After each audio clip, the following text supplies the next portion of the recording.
आंचल सिंह और आप सभी का स्वागत है हमारे चैनल पर। इंडिया टुडे ग्रुप का एक और सुपर एक्सक्लूसिव इंटरव्यू पर हम बात करेंगे आदित्य ठाकरे का। महाविकास अघाड़ी सरकार के 1 साल पूरा होने के बाद उद्धव ठाकरे ने सामना को इंटरव्यू दिया था, क्योंकि वो उनका मुखपत्र है और वहां पर मनमानी चीजें बोल सकते हैं। लेकिन लोगों ने यह सवाल खड़ा किया कि आपको सच्चे पत्रकार को इंटरव्यू देना चाहिए था, लेकिन ये हिम्मत अभी तक शिवसेना में नहीं हुई है। भले उन्होंने आज तक कोई इंटरव्यू दिया है, लेकिन आज तक कितनी सच्चाई दिखा रहा है ये तो आपने सुशांत सिंह राजपूत मामले में देखा। ताहिर हुसैन हो या अफजल गुरु हो या फिर रिया चक्रवर्ती हो, जिस तरीके से आज तक ने बड़े बड़े इंटरव्यू किए हैं, तो सच्चाई तो वहीं से सामने आ जाती है। वैसे अगर आप इंटरव्यू आज तक पर देखेंगे आदित्य ठाकरे का, तो आप समझ जाएंगे कि ये इंटरव्यू क्यों हुआ है, क्योंकि प्रोजेक्ट करने के लिए। वैसे राहुल गांधी को भी इंडिया टुडे ग्रुप ने बहुत प्रोजेक्ट किया था, सारे मैगजीन पर उन्हीं की फोटो दिखती थी, लेकिन उसके बाद क्या हुआ ये सबको पता है कि किस तरीके से कांग्रेस की जो राजनीति थी वो राहुल गांधी खत्म करके बैठ गए हैं। तो अब आदित्य ठाकरे के साथ भी इंडिया टुडे वही कर रहा है। ये तो सवाल बहुत दिन से खड़े हो रहे थे कि अंजना ओम कश्यप ने जो भविष्यवाणी की थी वो तो बिल्कुल सही है पटरी पर, लेकिन क्यों आज तक और इंडिया टुडे इतना आदित्य ठाकरे को प्रोजेक्ट कर रहा है? क्या वो यही चाहता है कि राहुल गांधी जैसे ही आदित्य ठाकरे का हाल हो और अंजना ओम कश्यप ने जो भविष्यवाणी की है वो पूरी हो? क्योंकि अब जिस तरीके से इंटरव्यू आदित्य ठाकरे का लिया गया, उसमें जो सवाल पूछे गए, एक भी सवाल का सही जवाब आदित्य ठाकरे नहीं दे पाए।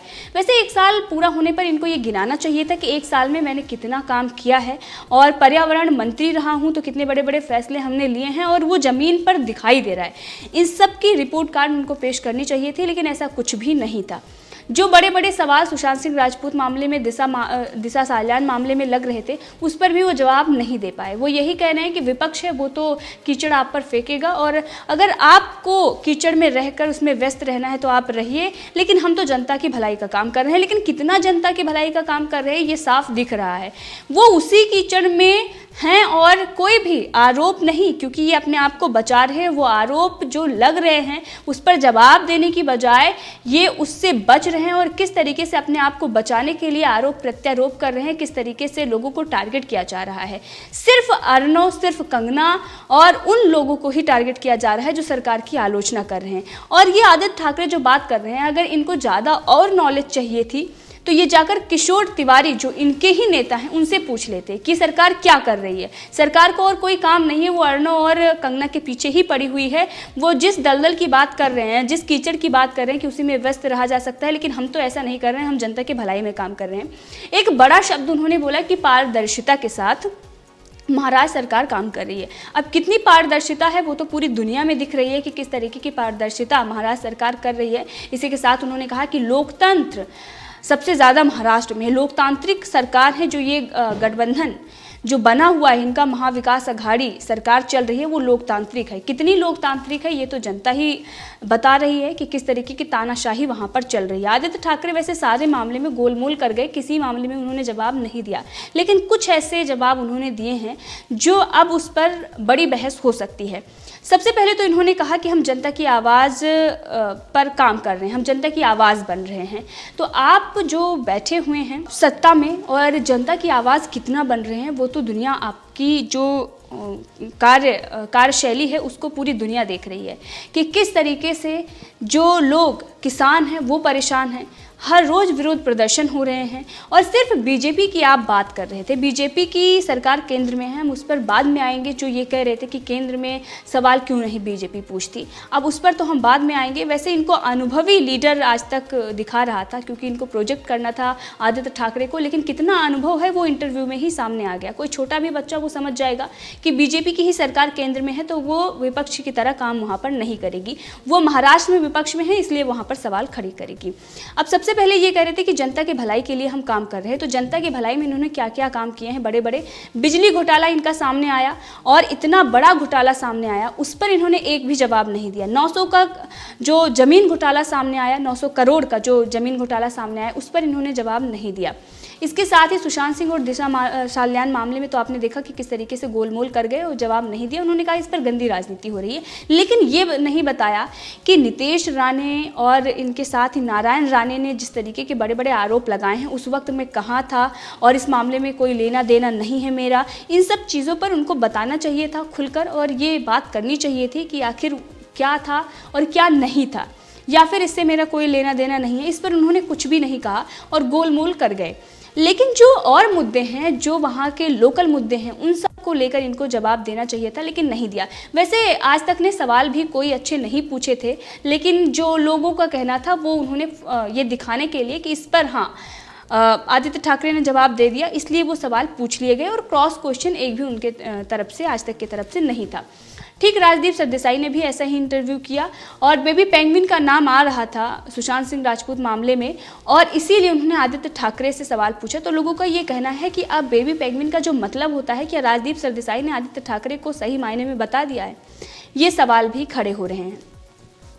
अब आरे से जो इन्होंने कांजूर मार्ग पर वो जो प्रोजेक्ट है मेट्रो का, वो जो उन्होंने शिफ्ट किया है, उसके बारे में जब बात की जा रही थी तो ये कह रहे थे कि वो सिटी प्लानर का प्लान था और उन्होंने हमें बताया है इस मामले में कि कैसे क्या काम करना है, मुझे इसमें पता नहीं है। जब आपको ये मामला पता नहीं तो आप कैसे कह सकते हैं कि 5,000 करोड़ हमने बचा लिए, जबकि विपक्ष का ये आरोप है कि 5,000 करोड़ से ज़्यादा उसकी लागत आ रही है। और जो पत्रकार हैं वो भी 8,000 करोड़ की बात कर रहे थे, उन्होंने भी यही सवाल पूछा था। तो इस पर उनको बताना चाहिए था कि पूरा स्पष्टीकरण, और उनको एक रिपोर्ट कार्ड दिखानी चाहिए थी कि हाँ ऐसा ऐसा हम कर रहे हैं, इसमें ऐसा होना चाहिए था और ये पहले ऐसा गलत था और इससे हम कर रहे हैं तो इससे फ़ायदा हो रहा है, इसीलिए हमने 5,000 करोड़ रुपए बचा लिए।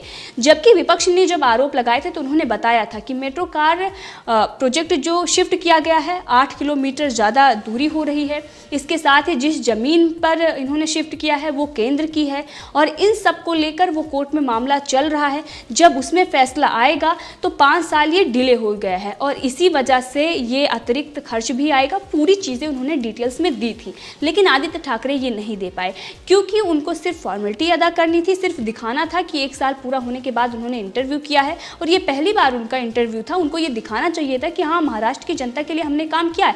काम करने की तो वो बात करें कि हाँ हमने काम किया, कोई भी नेता होगा वो ये नहीं कहेगा कि मैंने काम नहीं किया। आज तक को ये सवाल पूछना चाहिए था कि आपने कौन कौन से काम महाराष्ट्र में किए हैं, जरा बताइए। 1 साल का आपका कार्यकाल रहा है, उस कार्यकाल में आपने कितने बड़े बड़े फैसले लिए, कितने बड़े बड़े फैसलों पर काम हुआ और वो जमीन पर दिखा या नहीं दिखा, लेकिन आज तक ने नहीं पूछा। अब जो बार बार ये बीजेपी पर आरोप लगाते हैं कि बीजेपी ने केंद्र में जो बॉर्डर इश्यूज हैं उस पर नहीं बात कर रही है, किसानों की समस्याएं हैं उस पर बात नहीं कर रही है। बीजेपी की तो सरकार है, वो विपक्ष में जाकर सवाल क्यों खड़े करेगी? ये आदित्य ठाकरे को पता होना चाहिए था, लेकिन आदित्य ठाकरे तो ठहरे राहुल गांधी, उनको कैसे पता होगा? और वैसे गठबंधन करने के बाद तो और ही लग रहा है कि वो राहुल गांधी 2 बन चुके हैं, क्योंकि जिस तरीके के महाराष्ट्र में हालात हैं ठीक उसी प्रकार से इंदिरा गांधी वाले फैसले उद्धव ठाकरे ले रहे हैं, राहुल गांधी जैसी हरकत आदित्य ठाकरे कर रहे हैं। तो सरकार बीजेपी की है, वो जो फैसले ले रही है वो जनता के भलाई में है, तो वो उसका विरोध क्यों करेगी भाई? ये बात आदित्य ठाकरे को क्यों नहीं समझ में आ रही है? अब इसी के साथ जो आज तक पर उन्होंने इंटरव्यू दिया उसमें उनका ये कहना था कि सरकार चल नहीं, सरकार दौड़ रही है। अब कितने वेग से दौड़ रही है ये तो देखा जा रहा है। High court, Bombay high court, supreme court, हर कोर्ट में फटकार लग रही है और चीज़ें साफ आ रही हैं कि किस तरीके की तानाशाही महाराष्ट्र में चल रही है। जब पत्रकार ने इस मामले में सवाल पूछा, वैसे इस मामले को लेकर बहुत ही टिप्पणी हो रही है और आलोचना हो रही है, हर जगह पर महाराष्ट्र सरकार की थू-थू हो रही है, करारा तमाचा मारा गया है महाराष्ट्र सरकार के मुंह पर। तो उसके बाद आदित्य ठाकरे ये कह रहे हैं कि इससे हमें कोई फ़र्क नहीं पड़ने वाला, मतलब उनके सरकार के छवि पर इनसे कोई फ़र्क नहीं पड़ने वाला और जो रूल रेगुलेशन होते हैं उस पर हम चलते हैं। फिर संविधान पर अगर आप चल रहे होते तो कोर्ट से इतनी बड़ी फटकार आपको नहीं लग रही होती। इस मामले में भी वो जवाब नहीं दे पाए क्योंकि उनके पास कोई जवाब था ही नहीं।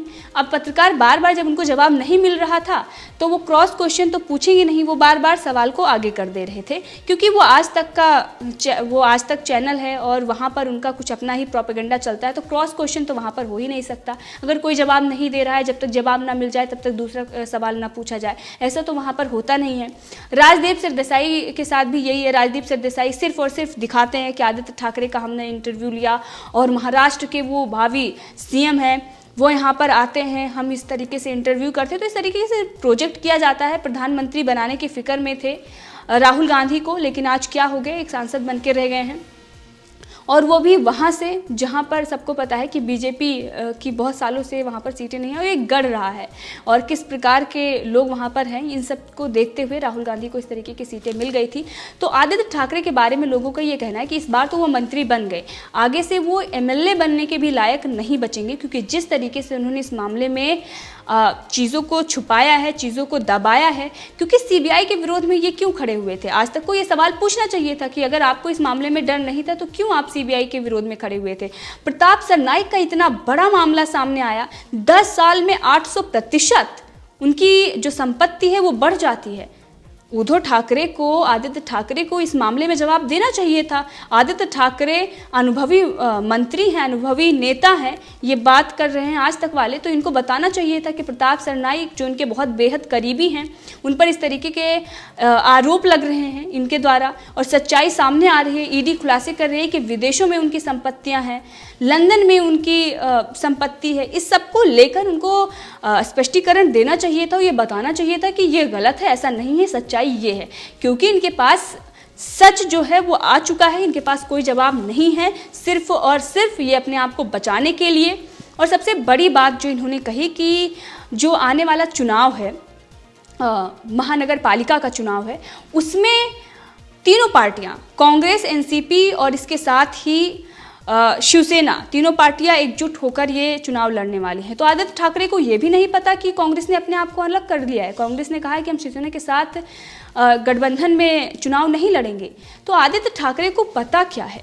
किसी भी मामले में उनको जानकारी नहीं है, और उसके बाद भी आज तक दिखाता है कि बहुत ही अनुभवी हैं। अनुभव वो शेयर कर रहे थे, 1 साल हो गए मंत्री बने हुए उनको, और अब यहाँ पर आकर उन्होंने इंटरव्यू दिया है। तो इस तरीके की जो चीज़ें हैं वो दिखाई देती हैं कि न्यूज़ चैनल नहीं है ये सिर्फ और सिर्फ प्रोपेगेंडा फैलाते हैं, ये लोगों को प्रोजेक्ट करते हैं। आइए हमारे चैनल पर हम आपको किस तरीके से सुपरस्टार बना देंगे। और वैसे क्रांतिकारी पत्रकारों की तो आज तक पर बहुत ही भरमार है, केजरीवाल को भी उन्होंने क्रांतिकारी बनाया था।